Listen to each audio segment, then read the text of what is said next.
Alors, première bonne habitude à prendre lorsqu'on étudie un compte de résultats, c'est faire des comparaisons entre plusieurs années successives. Le problème, c'est que là, on est face à des chiffres bruts et on peut, face à un foisonnement de nombres, avoir du mal à dessiner des tendances, à voir ce qui se modifie d'une année sur l'autre. Donc, il est peut-être une bonne habitude à prendre de calculer des taux de variation. Et ces taux de variation, eh bien, on peut les calculer notamment sur l'activité de l'entreprise.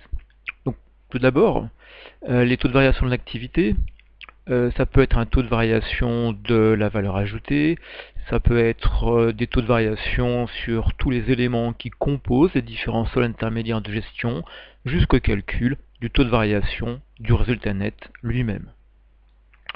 Petit rappel, lorsqu'on calcule un taux de variation, la formule de calcul, c'est prendre la valeur de la dernière année connue, l'année n, auquel on retranche la valeur de l'année précédente, le tout divisé par cette même valeur de l'année précédente. Et puis, vous faites x100 pour avoir un pourcentage de variation. Parce qu'en effet, regardez, voilà, je vous ai mis un petit extrait de tableau des sols intermédiaires gestion d'une entreprise qui a fourni 3 années de données.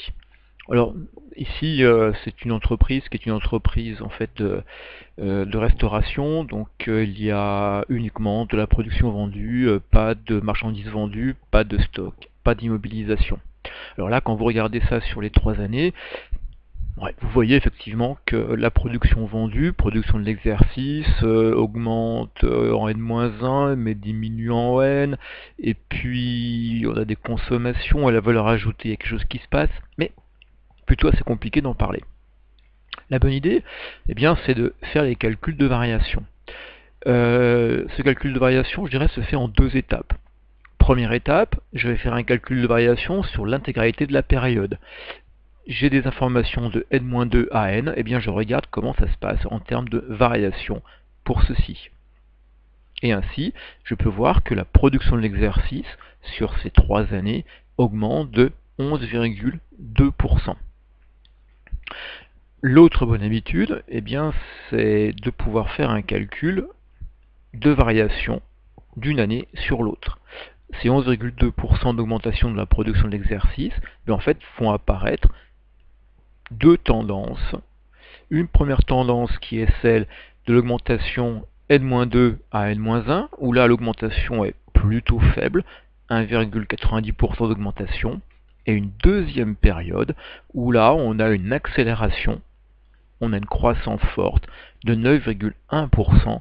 C'est en fait sur ce qui est la dernière année que l'on a l'explication de la plus grande part de la croissance de l'entreprise sur ces 3 années. Ensuite, on va pouvoir faire le même calcul pour tous les SIG. Par exemple, je vais pouvoir aussi le faire sur la valeur ajoutée. Deuxième élément ici que je vous rajoutais. Pour les SIG, vous voyez que là j'ai une SIG valeur ajoutée, j'ai une augmentation de 9,7%. Augmentation qui est moindre que celle de la production de l'exercice. De la même manière que tout à l'heure, je passe ensuite aux 2 sous-périodes. Vous voyez ainsi qu'on a également une augmentation faible entre N-2 et N-1, 1,29%, et une augmentation beaucoup plus prononcée, comme pour la production, entre N-1 et N, augmentation de 8,26%. Donc là, on a une certaine logique, vous voyez sur chacune des demi-périodes. Le point qui peut sembler, par exemple, par contre, plus étonnant, c'est que la valeur ajoutée a certes augmenté, mais n'a pas augmenté exactement dans les mêmes proportions que la production de l'exercice. C'est donc quelque chose s'est passé entre-temps. Et ce quelque chose, eh bien, c'est maintenant qu'on va le regarder, ça se passe ici au niveau de la consommation en provenance de tiers. Ces éléments que l'entreprise a été achetée à l'extérieur, qu'elle a pu combiner. Ça peut être des achats purement de biens, des achats de services qu'elle a combinés pour ensuite avoir ses produits finis. Et là, vous avez l'explication. La consommation en provenance de tiers a augmenté plus que proportionnellement à l'augmentation de l'activité. Vous le voyez notamment au niveau de la période où là vous avez 13,1% de croissance de ces consommations. Et si on rentre maintenant dans les sous-périodes, la première, N-2, N-1, là on a une augmentation bien plus que proportionnelle des consommations. Et cette consommation reste bien sûr plus que proportionnelle entre N-1 et N, mais vous voyez que là, on a une augmentation qui était quand même un peu plus faible que sur la période précédente. Donc là, ça veut dire également qu'il y a quelque chose qu'il faut aller fouiller. L'analyse financière, par contre, risque de manquer d'informations si on n'a que le compte de résultat. Déjà, il faudrait savoir qu'est-ce qu'on a été chercher comme consommation à l'extérieur. Est-ce que c'est purement de la matière première? Est-ce que derrière on a une combinaison d'énergie, de location, de services autres, etc. Et est-ce que là on est face à une augmentation qui est due, dans un premier temps, à une augmentation des tarifs qui ont été pratiqués? Donc on a une augmentation du coût unitaire de ce qui est consommé, augmentation par exemple du kilowattheure d'énergie, augmentation de certaines matières premières. Une autre explication qu'il faudrait peut-être pouvoir apporter, ça peut être aussi la manière dont on utilise ces consommations. Est-ce que, entre guillemets, on consomme plus pour obtenir la même quantité de produits finis?